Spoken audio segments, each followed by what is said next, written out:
Music by Manish Malakar. जहन सजादा जेकरा चहलियै ओकरे खातिर घर से भगलियै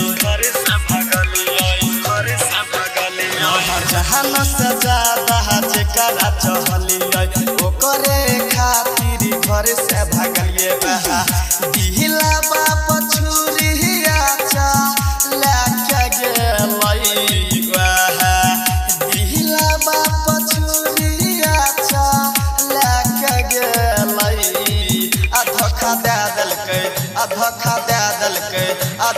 दे देलकै छौरी फराक वाली धोखा दे देलकै छौरी फराक वाली धोखा दे देलकै छौरी फराक वाली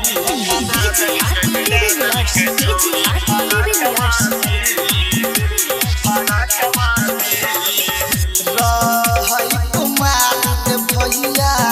बात खूब शादी छौरिया फोन नहीं उठेलक रहै कुमार रे भैया बात खूब केलक भए गेलै शादी छौरिया फोन नहीं उठेलक साथे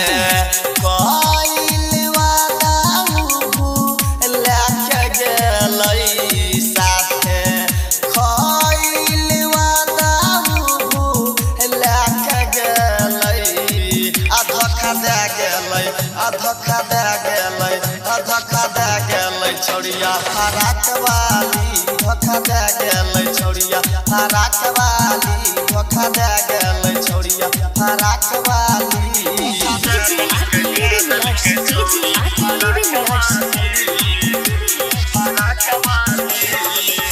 सिंगर आशीष संग में कोइरल लेके घाट गे राइटर रोशन के छौरिया दै छै भैया साथ रे सिंगर आशीष संग में कोइरल लेके घाट रे राइटर रोशन के छौरिया दै छै भैया साथ रे दिहला बाप छुरिया चा लेके गेलै दिहला बाप छुरिया चा लेके गेलै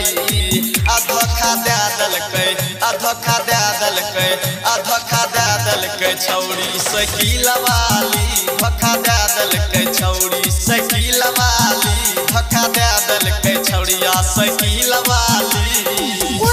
रिकॉर्डिंग स्टूडियो त्रिवेणीगंज।